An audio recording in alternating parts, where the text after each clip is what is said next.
Welcome back, and this is the fifth part of integrative sociology. ഇപ്പോൾ കഴിഞ്ഞ ലെസണിൽ നമ്മൾ ജെഫ്രി സി അലക്സാണ്ടറിന്റെ മൾട്ടി ഡയമെൻഷണൽ സോഷ്യോളജിയാണ് ഡിസ്കസ് ചെയ്തത്. അപ്പൊ അത് എന്തുകൊണ്ട് മൾട്ടി ഡയമെൻഷണൽ സോഷ്യോളജി ആവശ്യമാണ്, എന്താണ് മൾട്ടി ഡയമെൻഷണൽ സോഷ്യോളജി എന്നൊക്കെയുള്ളത് കഴിഞ്ഞ പാർട്ടിൽ നമ്മൾ ഡിസ്കസ് ചെയ്തതാണ്. ഇപ്പം ഈ പല ഡയമെൻഷൻസ് അദ്ദേഹം പറഞ്ഞ കൂട്ടത്തില് കൾച്ചറും ഒരു ഡയമെൻഷൻ ആയിട്ട് തന്നെയാണ് അദ്ദേഹം പറഞ്ഞിരുന്നത്. പക്ഷെ അദ്ദേഹത്തിന്റെ കോൺസെപ്റ്റിൽ മൾട്ടി ഡയമെൻഷണൽ സോഷ്യോളജിയില് കൾച്ചറിനെ ഒരു വളരെ വലിയ ഒരു മീഡിയേറ്റിംഗ് ഫോഴ്സ് ആയിട്ട് അദ്ദേഹം കണക്കാക്കിയിരുന്നു. അതായത് കൾച്ചറിന് ഒരു പ്രത്യേക പരിഗണന അല്ലെങ്കിൽ കുറച്ചധികം ഇമ്പോർട്ടൻസ് അദ്ദേഹം കൊടുത്തിരുന്നു എന്നുള്ളതാണ്. അപ്പൊ അതെന്താണ് അദ്ദേഹം പറയുന്നത് എന്ന് നമുക്ക് നോക്കാം. അപ്പം ഈ culture as A mediating force എന്ന് നമ്മൾ പറയുമ്പം this it self is the heart of Alexander's contribution. അപ്പൊ അദ്ദേഹം ഞാൻ നേരത്തെ പറഞ്ഞതുപോലെ ഒരു പ്രത്യേക പരിഗണന, ഒരു പ്രത്യേക പ്രാധാന്യം കൾച്ചറിന് കൊടുത്തിരുന്നു എന്നുള്ളതാണ്. അപ്പൊ അലക്സാണ്ടറിനെ സംബന്ധിച്ചിടത്തോളം കൾച്ചറാണ് ആക്ച്വലി ഒരു രൂപപ്പെടുത്തി എടുക്കുന്നത്.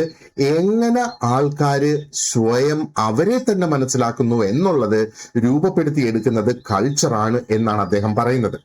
അപ്പോ അത് അവരെ രൂപപ്പെടുത്തിയെടുക്കുന്നത് മാത്രമല്ല, മറ്റുള്ളവരെ അവരെങ്ങനെ കാണുന്നു, മറ്റുള്ളവരെ അവരെങ്ങനെ ഡിഫൈൻ ചെയ്യുന്നു, ആൻഡ് എങ്ങനെയാണ് അവർ ആ ഒരു പബ്ലിക് ലൈഫിനെ കംപ്ലീറ്റ് ആയിട്ട് മനസ്സിലാക്കുന്നത്, അല്ലെങ്കിൽ how do they even make sense of public life എന്നുള്ളതാണ് ശരിക്കും അദ്ദേഹം culture as A mediating force എന്ന് പറയുന്നത് കൊണ്ട് ഉദ്ദേശിക്കുന്നത്. അപ്പോൾ നമുക്കറിയാം, അല്ലെങ്കിൽ നമുക്കിപ്പോൾ മനസ്സിലായി അദ്ദേഹം ഉദ്ദേശിക്കുന്നത് എന്ന് പറയുന്നത് കൾച്ചർ തന്നെയാണ് ആൾക്കാരെ എങ്ങനെ സ്വയം മനസ്സിലാക്കുന്നു, മറ്റുള്ളവരെ എങ്ങനെ മനസ്സിലാക്കുന്നു, and how do they make sense of public life എന്നുള്ളത് മനസ്സിലാക്കി എടുക്കുന്നത് കൾച്ചറിലൂടെയാണ്. കാരണം എന്താണ് അദ്ദേഹം പറയുന്നത്, കൾച്ചറാണ് ആ ഒരു ഐഡന്റിറ്റിയെ സ്വാധീനിക്കുന്നു, അല്ലെ? അപ്പോ കൾച്ചർ ഒരു വ്യക്തിയുടെ അല്ലെങ്കിൽ വ്യക്തികളുടെ ആ ഒരു ഐഡന്റിറ്റി, മൊറാലിറ്റി, ആ ഒരു കളക്റ്റീവ് ആയിട്ടുള്ള ഒരു ബിലോങ്ങിങ്, ഒരു കൂട്ടത്തിന്റെ അല്ലെങ്കിൽ ഒരു ഗ്രൂപ്പിന്റെ അംഗമാണ് ഞാൻ എന്നുള്ള ആ ഒരു ബിലോങ്ങിങ് ആൻഡ് അവിടെ ഒരു ലെജിറ്റിമസി അവിടെ കൊണ്ടുവരാനായിട്ട് സാധിക്കുന്നു, അല്ലേ? അപ്പോ ഇതാണ് ശരിക്കും, ഇതാണ് അതിന്റെ പ്രധാനപ്പെട്ട കാരണം എന്ന് പറയുന്നത്. ബിക്കോസ് കൾച്ചർ എന്താ പറയേണ്ടത്, ഐഡന്റിറ്റിയെ സ്വാധീനിക്കുന്നു, മൊറാലിറ്റിയെ സ്വാധീനിക്കുന്നു, ആ ഒരു കളക്റ്റീവ് ആയിട്ടുള്ള ബിലോങ്ങിങ്ങിനെ സ്വാധീനിക്കുന്നു, അതേപോലെ അവർക്ക് ഒരു ലെജിറ്റിമസിയുടെ ഒരു ഫീലിംഗ് അവിടെ ഉണ്ടാകുന്നു എന്നുള്ളതാണ്. അതോടൊപ്പം culture also works as A bridge between the micro and the macro. അപ്പൊ മൈക്രോ മാക്രോയ്ക്ക് തങ്ങളിൽ കണക്ട് ചെയ്യുകയും ചെയ്യുന്നുണ്ട് കൾച്ചർ എന്നുള്ളതാണ് അദ്ദേഹം പറയുന്നത്. ഇനി പേഴ്സണൽ ലൈഫ് എടുക്കുവാണ്, നമ്മൾ ആ ഒരു മൈക്രോ ഭാഗം ഇതിൻ്റെ പേഴ്സണൽ ലൈഫ് എടുക്കുകയാണെന്നുണ്ടെങ്കിൽ കൾച്ചറാണ് ഒരു വ്യക്തിയുടെ ഇമോഷൻസിന് രൂപം കൊടുക്കുന്നത്, അതേപോലെ ഐഡന്റിറ്റി ആൻഡ് അതേപോലെ ഓരോ സംഗതികളെ ഇന്റർപ്രറ്റ് ചെയ്ത് വിശകലനം ചെയ്ത് എടുക്കുന്നത് എങ്ങനെയെന്നുള്ളത് കൾച്ചർ ഒരു രൂപം കൊടുക്കുന്നു എന്നുള്ളതാണ്. ഇനി നമ്മൾ അതിന്റെ മാക്രോ ഭാഗം നോക്കുകയാണെന്നുണ്ടെങ്കിലോ, പബ്ലിക് ലൈഫില് കൾച്ചർ തന്നെയല്ലേ ആ ഒരു സൊസൈറ്റിയുടെ ഇൻസ്റ്റിറ്റ്യൂഷൻസിന് രൂപപ്പെടുത്തിയെടുക്കുന്നത്, ആ കളക്റ്റീവ് ആയിട്ടുള്ള നെറേറ്റീവ്സിനെ രൂപപ്പെടുത്തിയെടുക്കുന്നത്, ആൻഡ് എന്തൊക്കെയാണ് മോറൽ ബൗണ്ടറീസ്, അപ്പൊ എന്ത് ചെയ്യാം എന്ത് ചെയ്തുകൂടാ എന്നൊക്കെയുള്ളത് രൂപപ്പെടുത്തിയെടുക്കുന്നതും ആ ഒരു പബ്ലിക് ലൈഫ് അല്ലെങ്കിൽ ആ ഒരു മാക്രോ രീതിയിൽ നമ്മൾ നോക്കുകയാണെന്നുണ്ടെങ്കിൽ this is what culture does. ഒന്ന് ചിന്തിച്ചു നോക്കും, നമ്മുടെ ആ ഒരു നാഷണൽ ഐഡന്റിറ്റി, ആ ഒരു പബ്ലിക് ട്രസ്റ്റ്, നമ്മുടെ ഒരു രാജ്യം എന്ന നിലയിൽ നമ്മുടെ സോഷ്യൽ വാല്യൂസ് ആൻഡ് ആ ഒരു പൊളിറ്റിക്കൽ ലെജിറ്റിമസി, ഇതെല്ലാം കൾച്ചറൽ മീനിങ്സിലൂടെ തന്നെയല്ലേ വളർന്നു വരുന്നത്. അപ്പോ അലക്സാണ്ടർ നമ്മളെ പഠിപ്പിക്കുന്നതെന്ന് പറയുന്നത് കൾച്ചർ ഒരു സ്ട്രോങ് ആയിട്ടുള്ള ഒരു മീഡിയേറ്റിംഗ് ഫോഴ്സ് ആണ് ഇൻ സൊസൈറ്റി. കാരണം പല കാര്യങ്ങളെയും അത് സ്വാധീനിക്കുന്നു, അത് അത് അത് അത് പല കാര്യങ്ങളെയും നടപ്പാക്കുന്നു, അല്ലെങ്കിൽ പല കാര്യങ്ങളും നടക്കുന്നതിനുള്ള കാരണമാകുന്നു എന്നുള്ളതാണ്. അപ്പൊ ഇവിടെ വീണ്ടും ആ ഇൻഡിവിജ്വൽസിനെയും ഇൻസ്റ്റിറ്റ്യൂഷൻസിനെയും ശരിക്കും അത് കണക്ട് ചെയ്യുന്നു, അതേപോലെ ആ ഒരു സോഷ്യൽ ലൈഫിന് ഒരു സിംബോളിക് ഡെപ്തും ഇതിന് നൽകാനായിട്ടാകുന്നു എന്നുള്ളത്. അപ്പൊ ഈ ഒരു ചർച്ചയോടുകൂടി നമ്മൾ അലക്സാണ്ടറിന്റെ ആ കോൺട്രിബ്യൂഷൻസ് നമ്മൾ ഡിസ്കസ് ചെയ്ത് കഴിഞ്ഞു. ഇനി നമുക്ക് നോക്കാനുള്ളത് റാൻഡൽ കോളിൻസിന്റെ കോൺട്രിബ്യൂഷൻസ് ആണ്, അല്ലെങ്കിൽ അദ്ദേഹത്തിന്റെ തിയറിയാണ് നമുക്ക് നോക്കാനുള്ളത്. അപ്പൊ റാൻഡൽ കോളിൻസ് ആദ്യം തന്നെ നമുക്ക് micro foundations of macro sociology, അപ്പം മാക്രോ സോഷ്യോളജിയുടെ മൈക്രോ ഫൗണ്ടേഷൻസ് എന്നാണ് ശരിക്കും ഞാനിവിടെ അത് ലിസ്റ്റ് ചെയ്തേക്കുന്നത്. സോ ലെറ്റ് us see എങ്ങനെയാണ് ഇത് നമുക്കൊന്ന് മനസ്സിലാക്കിയെടുക്കാനായിട്ട് സാധിക്കും. അപ്പൊ നമ്മുടെ സിലബസ് അനുസരിച്ചുള്ള 4ാമത്തെ സോഷ്യോളജിക്കൽ തിങ്കറാണ് റാൻഡൽ കോളിൻസ്. ആൻഡ് കോളിൻസ് നമുക്ക് വളരെ പവർഫുൾ ആയിട്ടുള്ള വളരെ കൃത്യതയോട് കൂടിയുള്ള ഒരു കോൺക്രീറ്റ് ആയിട്ടുള്ള ഒരു അണ്ടർസ്റ്റാൻഡിംഗ് ആണ് സൊസൈറ്റിയെ കുറിച്ച് നമുക്ക് നൽകുന്നത്. ആൻഡ് അദ്ദേഹത്തിന്റെ മെയിൻ ഐഡിയനെയാണ് ഈ ഒരു പേരിട്ട് വിളിക്കുന്നത്, അതായത് micro foundations of macro sociology എന്നുള്ളത്. ഇനി എന്താണ് ഈ ഒരു ഐഡിയ എന്നുള്ളത് നമുക്കൊന്ന് ചർച്ച ചെയ്യാം. കാരണം this is the heart of his contribution. അദ്ദേഹത്തിന്റെ കോൺട്രിബ്യൂഷന്റെ പ്രധാന ഭാഗം ഈ ഒരു micro foundation of macro sociology എന്നുള്ളതാണ്. അപ്പൊ കോളിൻസ് പറയുന്നത് നമുക്ക് ആ ഒരു എന്താ പറയേണ്ടത്, സമൂഹത്തിന്റെ അല്ലെങ്കിൽ സൊസൈറ്റിയുടെ വലിയ വലിയ സ്ട്രക്ചേഴ്സ് നമുക്ക് മനസ്സിലാക്കണമെങ്കിൽ നമ്മൾ ചെറിയ ചെറിയ സിറ്റുവേഷൻസ് ഓഫ് എവറിഡേ ലൈഫ്, നമ്മുടെ ദൈനംദിന ജീവിതത്തിന്റെ കുഞ്ഞു കുഞ്ഞു സിറ്റുവേഷൻസ് വിശകലനം ചെയ്ത് തുടങ്ങണം. എങ്കിൽ മാത്രമേ നമുക്ക് ആ ഒരു വലിയ സ്ട്രക്ചേഴ്സ് മനസ്സിലാക്കാനായിട്ട് സാധിക്കൂ എന്നാണ് അദ്ദേഹം പറയുന്നത്. അപ്പൊ ഇവിടെ പറയുന്നത് എന്താണ്, നമ്മൾ തുടങ്ങേണ്ടത് ഇസ് വിത്ത് മീറ്റിംഗ് പീപ്പിൾ. ആൾക്കാരെ കണ്ട് അവരുമായി സംസാരിക്കുക, ആൾക്കാരുടെ സംസാര രീതികൾ ശ്രദ്ധിക്കുക, എങ്ങനെ ആൾക്കാർ റെസ്പോണ്ട് ചെയ്യുന്നു എന്നുള്ളത് നോക്കുക, എങ്ങനെയാണ് ആൾക്കാർ ആ ഒരു പേയിങ് അറ്റൻഷൻ എന്ന് നമ്മൾ എങ്ങനെയാണ് ആൾക്കാർ ഓരോന്ന് പറയുന്നതിനെ ശ്രദ്ധിക്കുന്നത് എങ്ങനെയെന്ന് നോക്കുക, എങ്ങനെയാണ് റെസ്പെക്ട് കാണിക്കുന്നത്, എങ്ങനെയാണ് ഓരോ വ്യക്തികൾ ഒരു അതോറിറ്റി ക്ലെയിം ചെയ്ത് അല്ലെങ്കിൽ ഒരു ലീഡറിന്റെ രൂപത്തിലേക്ക് മാറുന്നത് എങ്ങനെയാണ്, എങ്ങനെ ഗ്രൂപ്പ്സ് ഫോം ആകുന്നു, അതേപോലെ ആ ഒരു ഇമോഷണൽ എനർജി ആ ഷെയർഡ് ആയിട്ടുള്ള സിറ്റുവേഷൻസിൽ, അതായത് കോമൺ ആയിട്ടുള്ള ആ ഒരു സിറ്റുവേഷൻസിൽ കൂടി നിൽക്കുന്ന എല്ലാ ആൾക്കാരുടെയും ആ ഒരു ഇമോഷണൽ എനർജി എങ്ങനെയാണ് അവിടെ ആ ഒരു രൂപപ്പെട്ട് വരുന്നത് എന്നൊക്കെയുള്ളത് ശ്രദ്ധിക്കണം എന്നാണ് അദ്ദേഹം പറയുന്നത്. അപ്പൊ ഞാനിവിടെ ഈ വിവരിച്ച സംഗതികളെല്ലാം എന്താണ്, മനുഷ്യനുമായിട്ട് തങ്ങളിലുള്ള ഇന്ററാക്ഷൻസ് ആണ് കംപ്ലീറ്റ് ഇവിടെ വിവരിച്ചിരിക്കുന്നത്. അപ്പൊ കോളിൻസ് ആക്ച്വലി ആ ഒരു ഇന്ററാക്ഷനിൽ നിന്നാണ് അദ്ദേഹം തുടങ്ങുന്നത്. ഇനി ആ ഒരു പ്രധാനപ്പെട്ട ഐഡിയ നമുക്ക് ഇവിടെ എടുക്കാം. ഈ ഒരു ബിഗ് വേൾഡ് ഓഫ് സൊസൈറ്റി എന്ന് പറയുമ്പോഴത്തേക്ക് എന്തൊക്കെയാണ് അതിനകത്ത് വരുന്നത്, ഇൻസ്റ്റിറ്റ്യൂഷൻസ് വരുന്നുണ്ട്, ആ ഒരു ഹയറാർക്കി അതിന്റെ ഭാഗമായിട്ട് വരുന്നുണ്ട്, അതോറിറ്റി, സോളിഡാരിറ്റി, അതോടൊപ്പം തന്നെ ഇനിക്വാളിറ്റിയും അവിടെ വരുന്നുണ്ട് എന്നുള്ളതാണ്. ആൻഡ് ഇതൊക്കെ എങ്ങനെയാണ് വളരുന്നത്, ഈ പറഞ്ഞ സംഗതികളൊക്കെ ഇതൊക്കെ വളരുന്നത് ആ റിപ്പീറ്റഡ് ആയിട്ടുള്ള പാറ്റേൺസ് ഉണ്ട്. ചെറിയ ചെറിയ ഇന്ററാക്ഷൻസിന്റെ റിപ്പീറ്റഡ് ആയിട്ടുള്ള പാറ്റേൺസ് ആണ് ഈ ഒരു ബിഗ് വേൾഡ് ഓഫ് സൊസൈറ്റി എന്ന് പറയുന്ന ഇൻസ്റ്റിറ്റ്യൂഷൻസ് ആയാലും ഹയറാർക്കി ആയിരുന്നാലും അതോറിറ്റി ആയിരുന്നാലും സോളിഡാരിറ്റി ആയിരുന്നാലും ശരി, അതേപോലെ ഇനിക്വാളിറ്റിക്ക് ഒക്കെ കാരണമാകുന്നത് എന്ന് അദ്ദേഹം പറയുന്നു. അപ്പൊ കോളിൻസ് നമ്മളോട് പറയുന്നത് മാക്രോ ആയിട്ടുള്ള ഈ ഒരു സൊസൈറ്റി ആണെങ്കിൽ മാക്രോ സൊസൈറ്റി കുറെ കൂടെ ക്ലിയർ ആയിട്ട് നമുക്ക് മനസ്സിലാക്കാനായിട്ട് സാധിക്കുക നമ്മൾ ആ മൈക്രോ സിറ്റുവേഷൻസിനെ കൃത്യമായിട്ട് വിലയിരുത്തുന്ന സമയത്ത് എന്ന് അദ്ദേഹം പറയുന്നു. അപ്പൊ ഇതുകൊണ്ടാണ് ആ micro foundations of macro sociology എന്ന് അദ്ദേഹം ഉപയോഗിക്കുന്നത്. അപ്പോൾ ഇവിടെ ഫൗണ്ടേഷൻ ആയിട്ട് ആ ഒരു മാക്രോയിലേക്ക് പോകുന്നതിനുള്ള ഫൗണ്ടേഷൻ ആ ഒരു മൈക്രോ എന്നുള്ളതാണ് അദ്ദേഹം ഇവിടെ പറയുന്നത്. ഇനി ഒരു ഉദാഹരണം നമുക്കൊന്ന് വിശകലനം ചെയ്ത് നോക്കാം. ഒരു സ്കൂൾ ഒരു എക്സാമ്പിൾ ആയിട്ട് എടുക്കുക.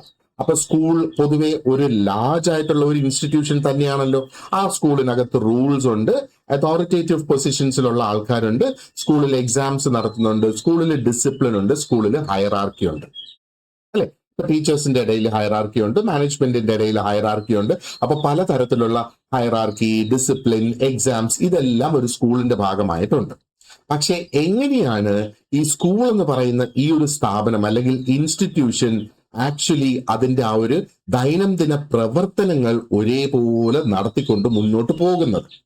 അപ്പോ ഇത് ആക്റ്റീവായിട്ട് നിൽക്കുന്നത് ഒന്ന് ആ ടീച്ചേഴ്സിലൂടെ. ടീച്ചേഴ്സ് ക്ലാസ് റൂമിൽ കയറുമ്പോൾ തന്നെ അവിടെ ആ ആക്ടിവിറ്റി തുടങ്ങിയതായിട്ട് നമുക്ക് കാണാം, അല്ലെ? അപ്പൊ ടീച്ചേഴ്സ് കയറുന്ന സമയത്ത് സ്റ്റുഡൻസ് ആ ഒരു ബഹുമാനപൂർവ്വം എണീച്ചു നിൽക്കുന്ന അല്ലെങ്കിൽ സ്റ്റുഡൻസ് അവിടെ ഇരിക്കുന്ന ഒരു സിറ്റുവേഷൻ തന്നെയാണ്. പിന്നെ ലെസൺസ് അവിടെ ഡെലിവറി ചെയ്യുന്ന ആ ഒരു ടീച്ചർ, അറ്റൻഡൻസ് അവിടെ രേഖപ്പെടുത്തുന്നുണ്ട്, അതേപോലെ ക്വസ്റ്റ്യൻസ് അങ്ങോട്ടും ഇങ്ങോട്ടും എക്സ്ചേഞ്ച് ചെയ്യുന്നുണ്ട്, അല്ലെ? ടീച്ചേഴ്സ് സ്റ്റുഡൻസിനോടും സ്റ്റുഡൻസ് ടീച്ചേഴ്സിനോടും ക്വസ്റ്റ്യൻസ് ചോദിക്കുന്നുണ്ട്. അവിടെ ടീച്ചർക്കുള്ള ആ ഒരു അതോറിറ്റി അവിടെ അംഗീകരിച്ച് തന്നെയാണ് ആ ഒരു ക്ലാസ്സിൽ മുമ്പോട്ട് പോവുക. അതിലൂടെ ഡിസിപ്ലിനും അവിടെ കൃത്യമായിട്ട് മെയിൻറ്റെയിൻ ചെയ്തു പോകാനായിട്ട് സാധിക്കുന്നുണ്ട്, അല്ലെ? അപ്പോൾ ഈ ഒരു ഇൻസ്റ്റിറ്റ്യൂഷൻ, സ്കൂൾ എന്ന് പറയുന്ന ഈ ഒരു സ്ഥാപനം അതിന്റെ ആ ഒരു ഫുൾ സോഷ്യൽ മീനിങ്ങില് അത് നിലനിൽക്കുന്നത് is through repeated everyday interaction.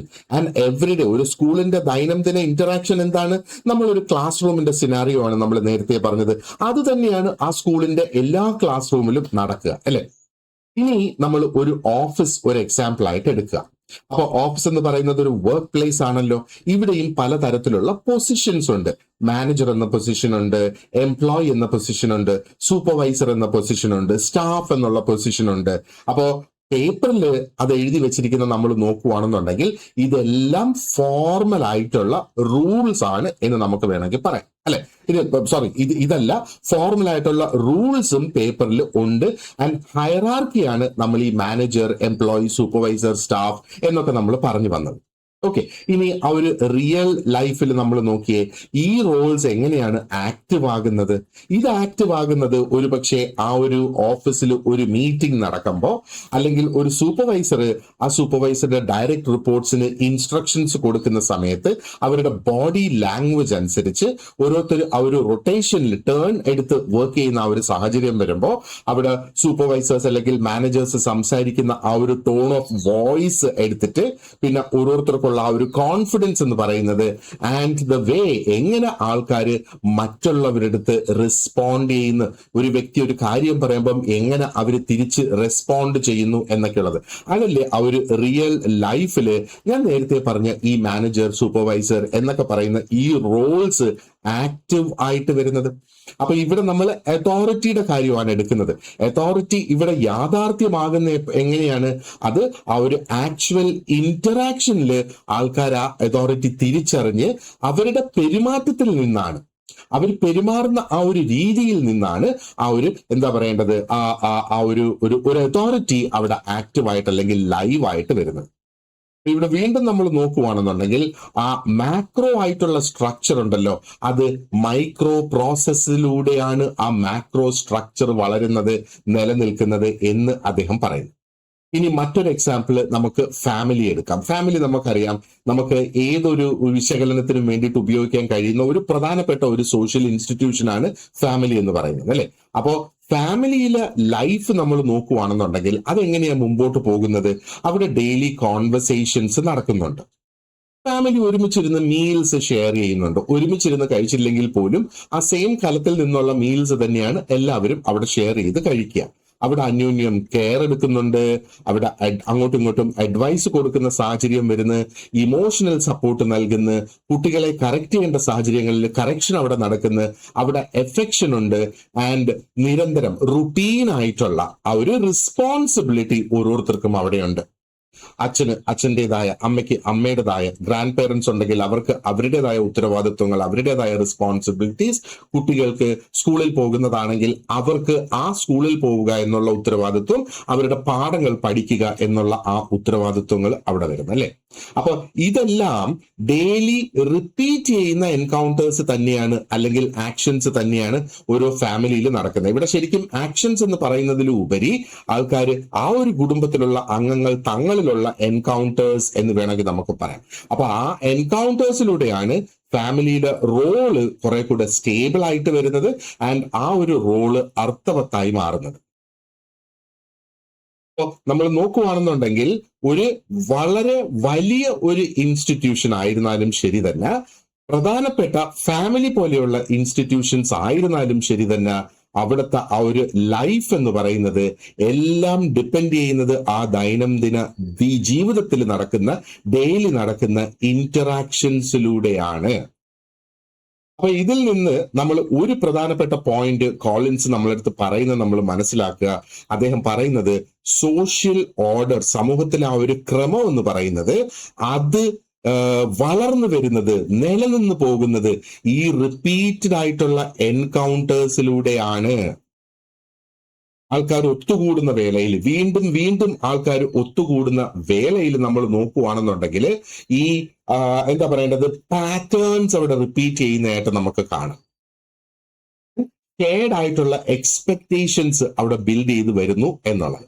അപ്പോ ഈ ഗ്രൂപ്പിൽ അല്ലെങ്കിൽ ഇതേപോലെയുള്ള ഒത്തുകൂടലില് ആൾക്കാർക്ക് മനസ്സിലാകുന്ന ആരാണ് ഇവിടുത്തെ അതോറിറ്റേറ്റീവ് ഫിഗർ എന്നുള്ളത്, ആരൊക്കെ ഈ ഗ്രൂപ്പിലെ അംഗങ്ങളാണെന്നുള്ളത്, എന്ത് ബിഹേവിയർ ആണ് ഇവിടെ പ്രോപ്പറായിട്ട് കൺസിഡർ ചെയ്യുന്നത്, എന്ത് സിമ്പിൾസിനാണ് ഇവിടെ പ്രാധാന്യമുള്ളത്, ആൻഡ് എന്ത് തരത്തിലുള്ള ഒരു ഇമോഷണൽ ടോൺ ആണ് ആ ഒരു ഗ്രൂപ്പിനെ ഒന്നിച്ച് നിലനിർത്തുന്നതിന് വേണ്ടിയിട്ട് അവിടെ ഉപയോഗപ്പെടുന്നത് എന്നുള്ളത്. കാലക്രമേണ ഈ പാറ്റേൺസ് റിപ്പീറ്റ് ചെയ്യപ്പെടുകയും കംപ്ലീറ്റ് ആയിട്ടുള്ള ഒരു സ്റ്റേബിൾ ആയിട്ടുള്ള ഒരു സോഷ്യൽ വേൾഡ് ക്രിയേറ്റ് ചെയ്യപ്പെടുകയും ചെയ്യുന്നു. ഇതേപോലെ തന്നെയാണ് ആ ഒരു ഹയറാർക്കിയും അതേപോലെ ഇനിക്വാളിറ്റിയും കുറെ കൂടെ വിസിബിൾ ആയിട്ട് നമ്മുടെ മുന്നിൽ വരുന്നത്. ഉദാഹരണത്തിന് ഒരു മീറ്റിംഗിൽ ഒരു വ്യക്തി വളരെ കോൺഫിഡൻസോട് കൂടി സംസാരിക്കുന്നു എന്ന് വിചാരിക്കുക. അപ്പോൾ മറ്റു വ്യക്തികൾ അല്ലെങ്കിൽ മറ്റൊരു വ്യക്തി അവിടെ വെയിറ്റ് ചെയ്യുന്നു. അപ്പൊ ഒരു വ്യക്തിക്ക് ഇവിടെ അറ്റൻഷൻ ലഭിച്ചുകൊണ്ടിരിക്കുകയാണ്, മറ്റൊരു വ്യക്തി അവിടെ വളരെ സൈലന്റ് ആയിട്ട് അവിടെ ഇരിക്കുന്നു, ഒരു വ്യക്തിക്ക് അവിടെ എന്തെങ്കിലും തരത്തിലുള്ള ഒരു റെക്കഗ്നിഷൻ അവിടെ കിട്ടുന്നു, മറ്റൊരു വ്യക്തി ഒരു പക്ഷേ അവിടെ വളരെ മാർജിനൽ ആയിട്ട് മാറി നിൽക്കുന്നത് നമുക്ക് കാണാം. അപ്പൊ ഒരു മീറ്റിംഗിൽ തന്നെ നടക്കുന്ന പല സിറ്റുവേഷൻസ്, പല വ്യക്തികളുടെ അവസ്ഥകളാണ് നമ്മൾ ഇവിടെ ഈ പറഞ്ഞത്. അപ്പൊ ഈ ചെറിയ ഇന്ററാക്ഷന്റെ ഡീറ്റെയിൽസ് ഉണ്ടല്ലോ, ഇത് പതിയെ പതിയെ ബിൽഡ് ചെയ്ത് ഒരു വലിയ പാറ്റേൺ ആയിട്ട് മാറും. ഈ പാറ്റേണിലൂടെയാണ് റാങ്ക് വരിക, പ്രസ്റ്റീജ് വരിക, ആൻഡ് എന്താ ആ ഒരു ഗ്രൂപ്പിൽ ആ ഒരു പവർ ബിൽഡ് ആയിട്ട് വരിക. So what is Collin done now? അദ്ദേഹം പറയുന്നത് അല്ലെങ്കിൽ what is made us understand is that inequality എന്ന് പറയുന്നതും is also a lived and reproduced situation in ordinary social situations. Inequality, അസമത്വം, അതും ആൾക്കാരുടെ ഈ ദൈനംദിന ആക്ഷൻസിലൂടെ അല്ലെങ്കിൽ ഇന്ററാക്ഷൻസിലൂടെ തന്നെയാണ് അത് വീണ്ടും വീണ്ടും റിപ്പീറ്റഡ് ആയിട്ട് വരുന്നത് എന്ന് അദ്ദേഹം പറയുന്നു, അല്ലെ? അപ്പോ നമ്മളിപ്പോ നോക്കുവാണെന്നുണ്ടെങ്കിൽ ഈ ഒരു മീറ്റിംഗിൽ തന്നെ നമ്മൾ പറഞ്ഞതിൽ എല്ലാവരും തുല്യരാണോ അവിടെ? പക്ഷെ ആ മീറ്റിംഗ് ഡെയിലി നടക്കുകയാണെന്നുണ്ടെങ്കിൽ ഇതേ ആക്ഷൻസ് തന്നെ വീണ്ടും അവിടെ റിപ്പീറ്റ് ആയി വരുന്നില്ലേ? അപ്പോ ഇനിക്വാളിറ്റിയും അതേപോലെ തന്നെ അവിടെ ആ ഒരു നിലനിൽക്കുകയും ചെയ്യുന്നില്ലേ എന്നുള്ളത്. അപ്പോ ചില തിയറിസ്റ്റുകൾ നമ്മൾ നോക്കുവാണെന്നുണ്ടെങ്കിൽ അവർ ആ ഒരു സ്ട്രക്ചറിൽ സ്റ്റാർട്ട് ചെയ്തിട്ട് പിന്നെ താഴേക്ക് ആ ഒരു ഇൻഡിവിജ്വലിലേക്ക് പോകുന്നു. അപ്പൊ സ്ട്രക്ചറിൽ സ്റ്റാർട്ട് ചെയ്ത് they start with a bigger picture and then narrow down to the individual. പക്ഷെ കോളിൻസ് എവിടെയാണ് ഈ സ്റ്റാർട്ട് ചെയ്യുന്നത്? കോളിൻസ് ഇന്ററാക്ഷനിൽ നിന്നാണ് സ്റ്റാർട്ട് ചെയ്യുന്നത്.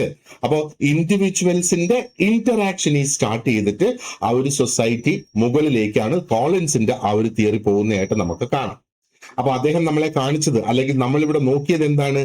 ഈ ഒരു മാക്രോ വേൾഡ് ഓഫ് ഇൻസ്റ്റിറ്റ്യൂഷൻസും അതിന്റെ സിസ്റ്റംസും എന്ന് പറയുന്നത് ബേസ് ചെയ്തിരിക്കുന്നത് ആ ഒരു മൈക്രോ വേൾഡിലാണ്.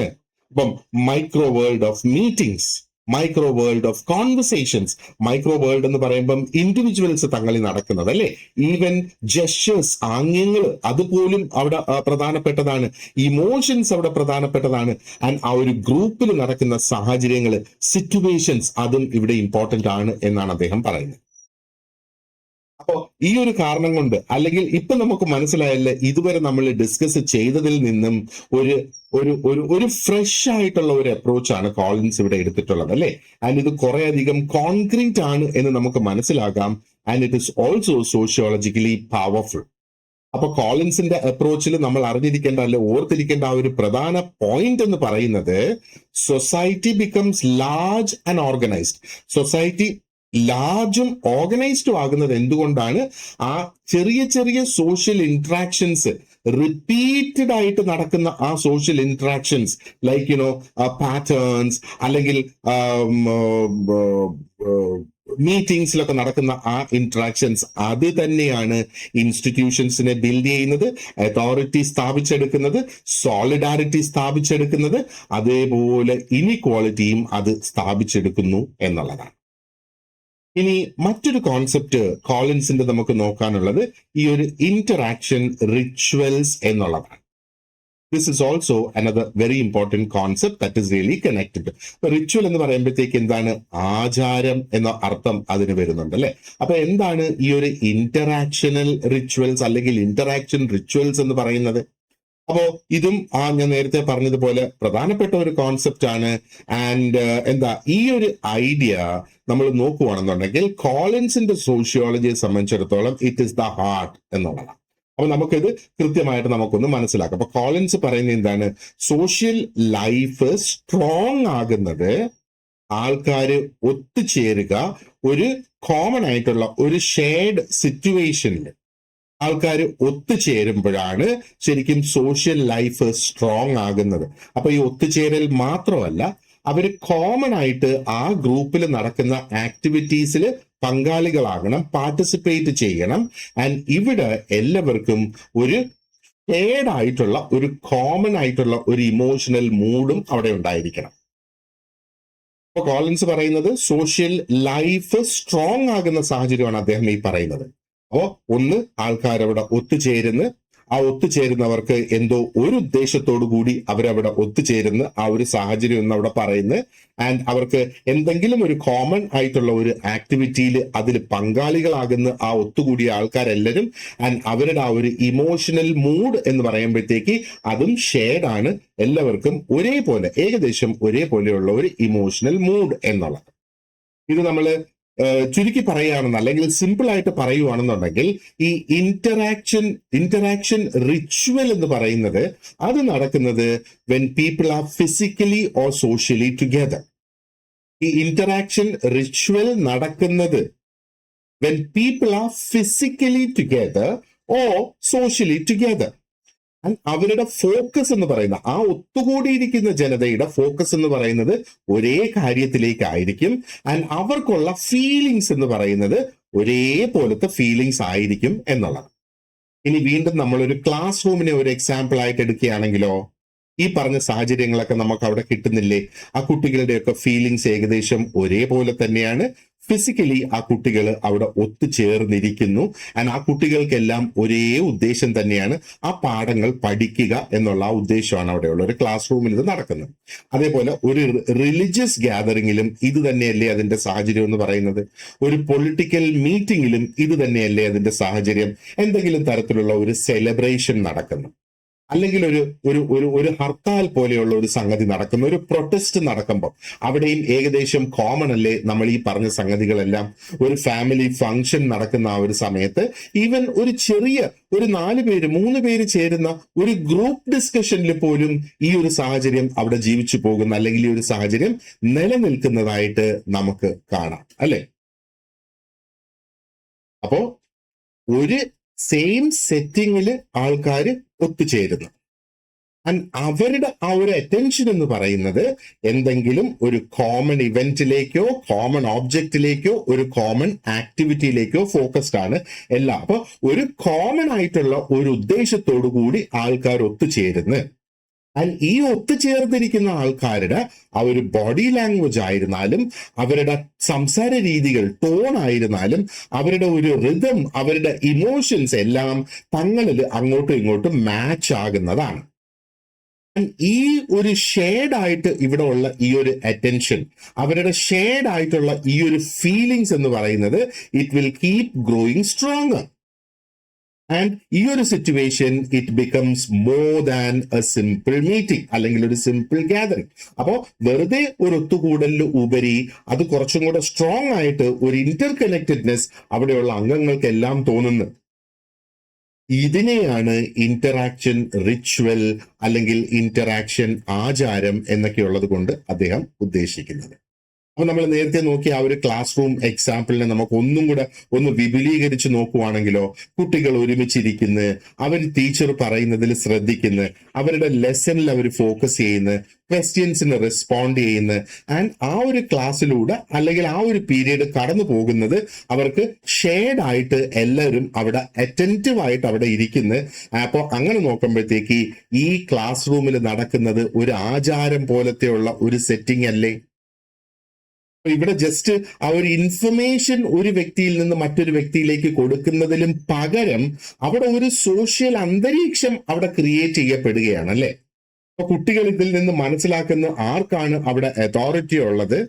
ആരുടെയൊക്കെ ബിഹേവിയർ ആണ് അവിടെ അപ്രോപ്രിയേറ്റ് ആയിട്ട് കൺസിഡർ ചെയ്യുന്നത്, ആൻഡ് എന്ത് തരത്തിലുള്ള പാർട്ടിസിപ്പേഷൻ ആണ് അവിടെ ആ ഒരു കുട്ടികളിൽ നിന്ന് പ്രതീക്ഷിക്കുന്നത് എന്നൊക്കെയുള്ളത് കുട്ടികൾക്ക് മനസ്സിലാക്കാനായിട്ട് സാധിക്കുന്നത്. അപ്പൊ ഇവിടെയാണ് ആ ഒരു ആചാരം അല്ലെങ്കിൽ റിച്വൽ എന്ന വാക്കുമായിട്ട് അദ്ദേഹം ഇവിടെ കണക്ട് ചെയ്ത് കൊണ്ടുവരുന്നത്. ഇനി നമ്മൾ റിലീജിയസ് ഗ്യാതറിംഗ് ഒരു എക്സാമ്പിൾ ആയിട്ട് നമ്മൾ നേരത്തെ നോക്കിയിരുന്നു അല്ലേ. അപ്പൊ റിലീജിയസ് ഗ്യാതറിംഗിലും ആൾക്കാർ ഒത്തുചേരുന്ന് അവിടെ ആ ഒരു പ്രാർത്ഥനയിലാണ് അവരുടെ ആ ഒരു ഫോക്കസ് വരിക. ഒരു പക്ഷേ അവർ ഒത്തുചേർന്ന് പാട്ട് പാടുന്നുണ്ട്, ആ വേർഷിപ്പിന്റെ പ്രൊസീജിയേഴ്സ് അവിടെ നടക്കുന്നുണ്ട്, അവർക്ക് അവിടെ സേക്രഡ് ആയിട്ടുള്ള പവിത്രമായിട്ടുള്ള സിംബൽസ് അവർക്ക് അവിടെയുണ്ട്.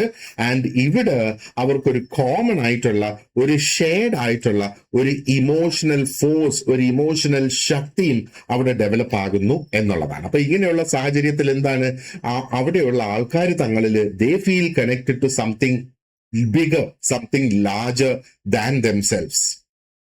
അപ്പൊ ഈ ഒരു സിറ്റുവേഷൻ അവിടെ ഒരു ഫീലിംഗ് ക്രിയേറ്റ് ചെയ്യുന്നു, അവിടെ ഒരു ഷെയർഡ് ആയിട്ടുള്ള ഒരു വിശ്വാസം, ഒരു ബിലീഫ് അവിടെ ക്രിയേറ്റ് ചെയ്യുന്നു, ആൻഡ് വളരെ സ്ട്രോങ് ആയിട്ടുള്ള ഒരു ഗ്രൂപ്പ് ഐഡന്റിറ്റിയും അവിടെ ക്രിയേറ്റ് ചെയ്യുന്നു എന്നുള്ളതാണ്.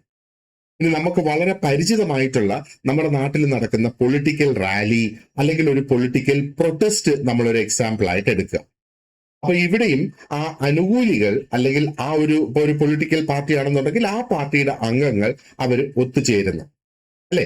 അവര് അവിടെ നടക്കുന്ന സ്പീച്ചുകൾ അവർ കേൾക്കുന്നു, പ്രസംഗം അവർ കേൾക്കുന്നു അല്ലെ. അവര് പലതരത്തിലുള്ള സ്ലോഗൻസ് അവരവിടെ പറയുന്നു. അവരുടെയൊക്കെ കയ്യിൽ പലതരത്തിലുള്ള സിംബൽസ് അവിടെ ഉണ്ടാകാം, പ്ലക്കാർഡുകൾ ഒക്കെ അവരുടെ കയ്യിൽ ഉണ്ടാകാം. ഒരുപക്ഷെ ഒരേപോലെ എക്സൈറ്റഡ് ആയിരിക്കും എല്ലാവരും, അല്ലെങ്കിൽ ഒരേപോലെ ദേഷ്യപ്പെട്ടവരായിരിക്കും എല്ലാവരും, അല്ലെങ്കിൽ ഒരേ രീതിയിലുള്ള ഒരു ഹോപ്പ് നിലനിർത്തുന്നവരായിരിക്കും. അതേപോലെ തന്നെ അവരുടെ കമ്മിറ്റ്മെന്റ് ലെവൽ ഒന്ന് ആലോചിച്ച് നോക്കിയേ, എല്ലാവരും കമ്മിറ്റഡ് ആയിരിക്കും ആ ഒരു കോമൺ ഗോളിലേക്ക് എന്നുള്ളത്. അപ്പൊ ഇവിടെ കംപ്ലീറ്റ് ആയിട്ട് നമ്മൾ നോക്കുവാണെന്നുണ്ടെങ്കിൽ ഒരു ഷെയർഡ് ആയിട്ടുള്ള ഒരു ഇമോഷണൽ എനർജി ഇവിടെ ബിൽഡ് ആകാനായിട്ട് തുടങ്ങുന്നു എന്നുള്ളതാണ്. അപ്പോ ആ ഒരു ലാർജ് ഗ്രൂപ്പിന്റെ ഒരു ഒരു ഒരു ഒരു ഇമ്പോർട്ടന്റ് ഭാഗമായിട്ട് ഓരോ ഇൻഡിവിജ്വൽസിനും തോന്നും. അവർക്ക് അവിടെ ആ ഒരു ഇൻഡിവിജ്വൽ എന്നുള്ള ആ ഒരു ഫീലിംഗിലും ഉപരി ആ ഒരു ഗ്രൂപ്പ് എന്നുള്ള ആ ഒരു ഫീലിംഗിലേക്ക് അവരങ്ങ് മാറുകയാണ്. അപ്പൊ വീണ്ടും നമ്മളിവിടെ നോക്കുവാണെന്നുണ്ടെങ്കിൽ ഈ ആചാരങ്ങൾ അല്ലെ റിച്വൽസ് ദേ പ്രൊഡ്യൂസ് സോളിഡാരിറ്റി ഉണ്ടാകും. അതേപോലെ ഒരു സ്ട്രോങ് സെൻസ് ഓഫ് ബിലോങ്ങിങ്ങും ഈ ഒരു ഗ്യാതറിംഗിൽ നടക്കുന്ന ആചാരങ്ങളിലൂടെ അവിടെ ഉണ്ടാകുന്നു എന്നുള്ളതാണ്. ഓക്കെ, അപ്പോ കോളിൻസ് പറയുന്നത് സക്സസ്ഫുൾ ആയിട്ടുള്ള ഇന്ററാക്ഷൻ റിച്വൽസ് ആണെങ്കിൽ അത് വളരെ പ്രധാനപ്പെട്ട റിസൾട്ടുകൾ പ്രൊഡ്യൂസ് ചെയ്യും. അപ്പൊ ഒരു ഇന്ററാക്ഷൻ റിച്വൽ സക്സസ് ആകണമെങ്കിൽ എന്തൊക്കെയാണ് അവിടെ വേണ്ടത്? ആദ്യം അവിടെ ആ ഒരു ഇമോഷണൽ എനർജി അവിടെ ക്രിയേറ്റ് ചെയ്യപ്പെടണം അല്ലെ. അപ്പൊ ഇമോഷണൽ എനർജി ക്രിയേറ്റ് ചെയ്യപ്പെടുക എന്ന് പറഞ്ഞാൽ people leave the interaction with motivation, confidence. ആ ഒരു ഇന്ററാക്ഷനെ അവര് അവസാനിപ്പിച്ച് പോകുന്ന സമയത്ത് അവര് മോട്ടിവേറ്റഡ് ആയിരിക്കും, ഒരു കോൺഫിഡൻസ് അവിടെ ഉണ്ടാകും, ഒരു എൻതുസിയാസം ഉണ്ടാകും അവർക്ക് അവിടെ, ആ ഒരു സെൻസ് ഓഫ് സ്ട്രെങ്ത് അവിടെ ഉണ്ടാകും. രണ്ടാമത് ദേ ക്രിയേറ്റ് സിംബൽസ് എന്നുള്ളതാണ്. ഈ സിംബൽസ് എന്ന് പറയുമ്പോഴത്തേക്ക് അതൊരു പക്ഷെ ഒരു ഫ്ലാഗ് ആകാം, അല്ലെങ്കിൽ ഒരു സ്ലോഗൻ ആകാം, അല്ലെങ്കിൽ അവർ ധരിച്ചിരിക്കുന്ന ഒരു യൂണിഫോം ആകാം, ഇനി ഒരു ക്ലാസ് റൂമിന്റെ ഐഡന്റിറ്റി ആകാം, ഒരു റിലിജിയസ് ആയിട്ടുള്ള ഒരു സൈൻ ആകാം, അല്ലെങ്കിൽ ആ ഒരു ഗ്രൂപ്പിന് ഒരു ഫ്രേസ് ഉണ്ട് എന്ന് വിചാരിക്കുക, ആ ഗ്രൂപ്പിന്റെ ഒരു സ്ലോഗൻ, ഒരു ഫ്രേസ് അതുണ്ട് എന്ന് വിചാരിക്കുക. അപ്പൊ അതാണ് സിംബൽസ്. രണ്ടാമത് വരുന്ന ആ ഒരു സിംബൽ ക്രിയേഷൻ ആണ്. അപ്പൊ ഈ സിംബൽസ് പിന്നീട് ആ ഗ്രൂപ്പിനെ തന്നെ വളരെ പവർഫുൾ ആയിട്ടുള്ള ഒരു മാർഗത്തില് അതിനെ റെപ്രസെന്റ് ചെയ്യാൻ തുടങ്ങും എന്നുള്ളതാണ്. മൂന്നാമതെന്ന് പറയുന്നത് ഈ ഇന്ററാക്ഷൻ റിച്വൽസ് ദേ പ്രൊഡ്യൂസ് സോളിഡാരിറ്റി എന്നാണ് പറയുന്നത്. എന്താണ് സോളിഡാരിറ്റിയുടെ മലയാളം വാക്ക്? ഐക്യദാർഢ്യം എന്നുള്ളതാണ് സോളിഡാരിറ്റിയുടെ ആ ഒരു മലയാളം വാക്ക് അല്ലെ. അപ്പൊ ഇവിടെ ആൾക്കാർക്ക് തങ്ങളിൽ അങ്ങോട്ടും ഇങ്ങോട്ടും ഒരു കണക്റ്റഡ്നെസ് അവർക്ക് അവിടെ ഫീൽ ചെയ്യും. അവർ തങ്ങളിൽ ഒരു ബോണ്ട് അവിടെ ക്രിയേറ്റ് ചെയ്തതായിട്ട് അവർക്ക് അവിടെ ഫീൽ ചെയ്യുന്നു അല്ലെ. അപ്പൊ ആ ഒരു സെൻസ് ഓഫ് മെമ്പർഷിപ്പ് അവിടെ വരുന്നു. ആൻഡ് ആ ഒരു ഇൻഡിവിജ്വൽ ഐഡന്റിറ്റിയിലും ഉപരി ആ ഒരു ഷെയർഡ് ആയിട്ടുള്ള ഒരു ഐഡന്റിറ്റി അവർക്ക് അവിടെ വരുന്നു. ആ ഒരു ഗ്രൂപ്പിന്റെ ഒരു അംഗം എന്ന നിലയിൽ ആ ഒരു ഗ്രൂപ്പിന്റെ ഐഡന്റിറ്റി തന്നെയാണ് ഓരോ ഇൻഡിവിജ്വലും അവിടെ ക്യാരി ചെയ്യുക. ഇനി നാലാമത് ഈ ഒരു ഇന്ററാക്ഷൻ ഒരു മോറൽ ഫീലിംഗ് അവിടെ പ്രൊഡ്യൂസ് ചെയ്യും എന്നുള്ളതാണ്. മോറൽ ഫീലിംഗ് പ്രൊഡ്യൂസ് ചെയ്യുമ്പോൾ പറയുമ്പോഴത്തേക്ക് എന്താണ്, they develop a sense of what is right, what is proper, what is meaningful and what is worthy of respect എന്നുള്ളത്. അല്ലെ, അതാണ് ആ ഒരു മോറൽ സെൻസ് അല്ലെങ്കിൽ ഒരു മോറൽ ഫീലിംഗ് എന്നുള്ളത് കൊണ്ട് ഉദ്ദേശിക്കുന്നത്. അഞ്ചാമതായിട്ട് എവിടെ ബൗണ്ടറീസ് ക്രിയേറ്റ് ചെയ്യപ്പെടും. മൊറാലിറ്റി എന്ന് പറയുമ്പോഴത്തേക്ക് എപ്പോഴും എന്താണ് നമ്മൾ അതിൽ നിന്ന് മനസ്സിലാക്കേണ്ടത്? മൊറാലിറ്റി എന്ന് പറയുമ്പോൾ നമുക്ക് തോന്നിയതുപോലെ ഒന്നും ചെയ്യാൻ പാടില്ല. അവിടെ എന്താ പറയേണ്ടത്, കറക്റ്റ് എന്താണ് എന്നുള്ളത് അവിടെ ഓൾറെഡി ഡിസൈഡ് ചെയ്തിട്ടുണ്ട്. ആ കറക്റ്റ് ഡിസൈഡ് ചെയ്യുന്നത് എങ്ങനെയാണ്? അതിന് ബൗണ്ടറീസ് ക്രിയേറ്റ് ചെയ്തുകൊണ്ടാണ് ആ ഒരു കറക്റ്റ് ഇന്നതാണ് എന്ന് ഡിസൈഡ് ചെയ്യുന്നത്. അപ്പോ ഈ ബൗണ്ടറീസ് എന്താണ്? What they do here is they separate those who belong from those who stand outside the group. അപ്പോ ഈ ബൗണ്ടറീസ് ഇവിടെ ക്രിയേറ്റ് ചെയ്യുന്നത്, അപ്പൊ ഈ ഒരു ഗ്രൂപ്പിന് എന്താണ് മോറലി ആക്സെപ്റ്റബിൾ എന്നൊക്കെ തോന്നുന്ന ആ ഫീലിങ്സ് അവിടെ വരുന്നത്. അപ്പൊ ഈ ബൗണ്ടറീസ് സ്വാഭാവികമായിട്ടും അവിടെ ചെയ്യുന്ന എന്താണ്, ആ ഗ്രൂപ്പിന്റെ അംഗങ്ങളല്ലാത്ത വ്യക്തികളിൽ നിന്ന് വേർപെടുത്തി നിർത്തുന്നു എന്നുള്ളതാണ്. അപ്പോ ഇന്ററാക്ഷൻ റിച്വൽസ് എന്ന് പറയുമ്പോഴത്തേക്ക് they do not happen only once and disappear. അത് ഒരു തവണ നടന്ന് അങ്ങ് തീരുന്നതല്ല. ഈ ഇന്ററാക്ഷൻ റിച്വൽസ് എന്ന് പറയുന്നത് അത് പല ചെയിനായിട്ട് അങ്ങ് ക്രിയേറ്റ് ചെയ്യപ്പെടും എന്നാണ് അദ്ദേഹം പറയുന്നത്. അപ്പോ ഒരു സ്റ്റുഡന്റിന്റെ കാര്യം എടുക്കുകയാണെന്നുണ്ടെങ്കിൽ the student moves from one classroom ritual to another. ഒരു ക്ലാസ് റൂം റിച്വലിൽ നിന്ന് മറ്റൊരു റിച്വലിലേക്ക് മാറുന്നു. ഒരു കമ്പനിയിൽ വർക്ക് ചെയ്യുന്ന ഒരു വ്യക്തി എന്താണ്, ഒരു മീറ്റിംഗിൽ നിന്ന് മറ്റൊരു മീറ്റിംഗിലേക്ക് പോകുന്നു. ഒരു വിശ്വാസി എന്താണ് ചെയ്യുന്നത്, വീണ്ടും ഒരു എന്താ പറയേണ്ടത്, ആ ഒരു റിലീജിയസ് ആയിട്ടുള്ള ആ ഒരു റിച്വലിൽ നിന്ന് മറ്റൊന്നിലേക്ക് പോകുന്നു. ഇനി ഒരു പൊളിറ്റിക്കൽ ആക്ടിവിസ്റ്റിന്റെ കാര്യം എടുക്കുകയാണെന്നുണ്ടെങ്കിൽ അവരുടെ ഇന്ററാക്ഷൻ റിച്വൽസ് എങ്ങനെയാണ് നടക്കുന്നത്? റാലീസിലൂടെ നടക്കുന്നത്, അവരുടെ ഡിസ്കഷൻസിലൂടെ നടക്കുന്നത്, ആൻഡ് അവർ കൂട്ടായിട്ട് ചെയ്യുന്ന ഏത് ഒരു ഇവന്റിലൂടെയും അത് വീണ്ടും നടക്കുന്നത്. അപ്പോൾ ഇവിടെ റിപ്പീറ്റ് ചെയ്തിട്ടുള്ള ഒരു ചെയിനാണ് ഇവിടെ പ്രൊഡ്യൂസ് ചെയ്യുന്നത്, അല്ലെ? അപ്പൊ സ്കൂളിൽ ആ ഒരു കുട്ടി എന്ന് പറയുമ്പോഴത്തേക്ക് ഒരു ദിവസം ചിലപ്പോൾ 6 ക്ലാസ്സുകൾ ഉണ്ടാകും, 6 പീരിയഡ്സ് ഉണ്ടാകും. അപ്പൊ 6 തവണ അത് ഓരോ ദിവസം ഈ റിച്വൽസ് റിപ്പീറ്റ് ചെയ്തുകൊണ്ടിരിക്കുകയാണ്, അല്ലെ? അപ്പൊ ഇൻസ്റ്റിറ്റ്യൂഷൻസ് ആക്റ്റീവായിട്ട് നിലനിൽക്കുകയും ചെയ്യും, അതേപോലെ ഈ ഗ്രൂപ്പ്സ് ആക്റ്റീവായിട്ട് നിൽക്കുകയും ചെയ്യും. ആ ഒരു റിപ്പീറ്റഡ് ആയിട്ടുള്ള ചെയിൻസിലൂടെയാണ് ഇത് ആക്റ്റീവായിട്ട് നിൽക്കുന്നത്.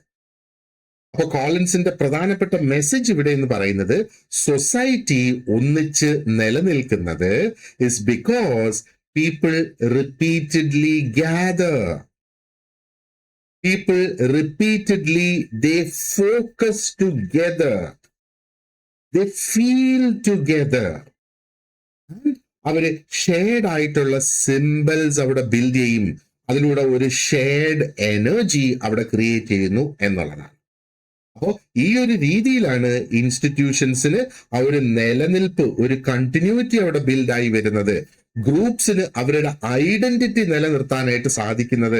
അതേപോലെ സോഷ്യൽ ഓർഡർ എങ്ങനെയാണ് സ്റ്റേബിൾ ആയിട്ട് നിലനിർത്താൻ സാധിക്കുക എന്നുള്ളതും ഒക്കെ ഇതിലൂടെയാണ് മനസ്സിലാക്കുന്നത്. ഇതുകൊണ്ട് തന്നെയാണ് ഈ ഇന്ററാക്ഷൻ റിച്വൽസ് എന്ന് പറയുന്നത് is very important to Collins explanation of society. ഇനി അടുത്തത് നമുക്ക് നോക്കാനുള്ളത് what Collin has said on power and inequality.